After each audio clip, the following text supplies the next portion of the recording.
مقتول قندیل بلوچ کے والد پہلے بیٹوں کو قاتل قرار دیتے رہے اور اب بیان بدل دیا۔ ملک عظیم کا کہنا ہے کہ عارف اور اسلم شاہین بے گناہ ہیں، جبکہ جب بیٹی کا قتل ہوا تو حواس درست نہ تھے۔ پولیس کو کئی مرتبہ کہا کہ بیان دوبارہ لیا جائے مگر ایسا نہیں ہوا۔ آپ کو بتائیں کہ قندیل بلوچ کے والد پہلے بیٹوں کو قاتل قرار دیتے رہے اور اب بیان بدل دیا۔ معاملے سے آگاہ کر رہے ہیں ایاز علی شاہ۔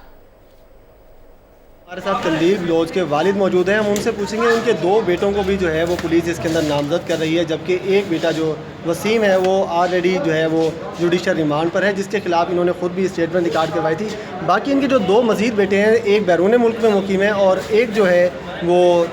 آرمی حساس ادارے میں ملازم ہے۔ ہم ان سے پوچھتے ہیں کہ ان کا کیا قصور ہے اور کس طرح دیکھتے ہیں۔ جی باجی آپ کیا بتائیں گے اس سوال؟ سب اٹھے جو ہے نا ساڑھے کلو کوئی نہ سویرے کے لیے حالت ہے ٹلے کٹا تھے لاٹھی پیچھے دماغ کو ڈگے سکتا رات کا نشہ دماغ بالکل جاتے کہنا پیچھے سیدھا تھانے میں نہ پہ گئے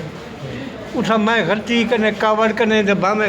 نشے کی وجہ کرنے میں وہ اسلم ڈاک پہ تھا پھر دوسرے جڑے میں بولا نال حلبیہ بیان دیتا نال بولا انہوں یہ بیٹی شیئر سے بھیجے میں کاغذ افسرین ہو مہربانی کر جو ایسا میں غلطی سے آگ بیٹھا میں پھانسی آوازیں بیان کرے تھا میرا فوٹو میں غلطی سے کیا اسلم تے عارف جڑے ہیں بے گناہ ہیں۔ جی بے گناہ مل کے جی کہہ نہیں بھائی یار انہیں کچھ شامل کریں کیا کر سکتے بالکل وہ تو ایک تے ملک تو بہر ہے۔ ہاں نا اچھا سنا میں سب کے سنا میں ویڈیو کوئی ہے آواز ہی بری بھی ہوں آئی کے پولیس والے دکھا دیتے بھی دکھا پہنتی کوڑتے بھی آپ انہیں کو شامل کریں جھوٹ ہمارے سمجھے نہیں یہ وہ موبائل ہیں وسیمی گھر دے وچ کرا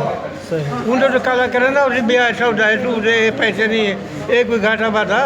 اپنے بال بچے انہیں ہن انہیں پوچھتا سے روزہ ڈیٹ دے ہن ایک میں گیس بھی صاحب کو اج ماتے کو سوئی دھاگا پا دے میں تو پا دے دی میں کیوں نہیں مننا موبائل بھی پولیس تو خود دیتے ہیں نا پولیس کو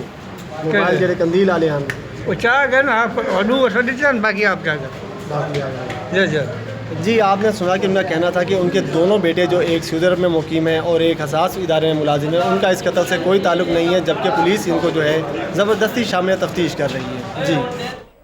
قندیل بلوچ قتل کیس میں مقتولہ کے والد ملک عظیم نے اپنا بیان بدلتے ہوئے اپنے بیٹوں کو بے گناہ قرار دے دیا۔ قندیل بلوچ کے والد کا کہنا ہے کہ اس کے بیٹے بے گناہ ہیں، بیٹی کے قتل کے بعد وہ حواس میں نہیں تھے اور انہوں نے پولیس کے کہنے پر بیان دیا۔ قندیل بلوچ کے والد نے دوبارہ بیان ریکارڈ کرانے کا مطالبہ کر دیا۔ اسی پر بات کرتے ہیں بیورو چیف ملتان جمشید رضوانی ہمارے ساتھ موجود ہیں۔ جمشید رضوانی صاحب، قندیل بلوچ قتل کیس میں مقتولہ کے والد نے اپنا بیان بدل لیا، اب یہ کیس کیا رخ اختیار کر سکتا ہے؟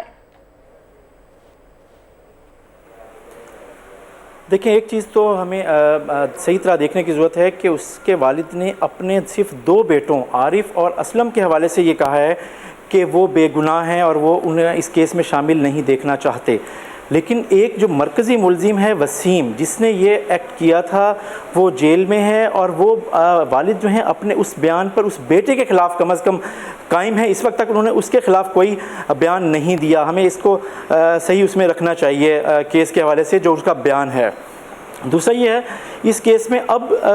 لگتا ہے ایسے ہے کہ یہ جو بہت آسان کیس تھا پولیس کے لیے، ملزم پہلے ہی دن گرفتار ہو گیا تھا، لیکن لگتا یہ ہے کہ اب یہ پیچیدہ ہوتا جا رہا ہے اور خاص طور پہ اب جو اس کے والد ہیں ملک عظیم بخش، وہ لگتا ہے کہ جو انہوں نے پہلے دن جو جذباتی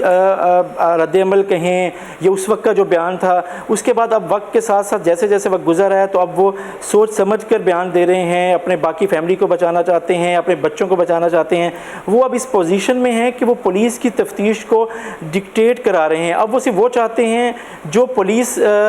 کو وہ جو کہیں، جس کو ملزم کہیں وہ ہو، اور جس کو وہ چھوڑنا چاہتے ہیں ان کو چھوڑ دیں۔ اب یہ پولیس کی تفتیش اور ملک عظیم جو اس کے والد ہیں اس کا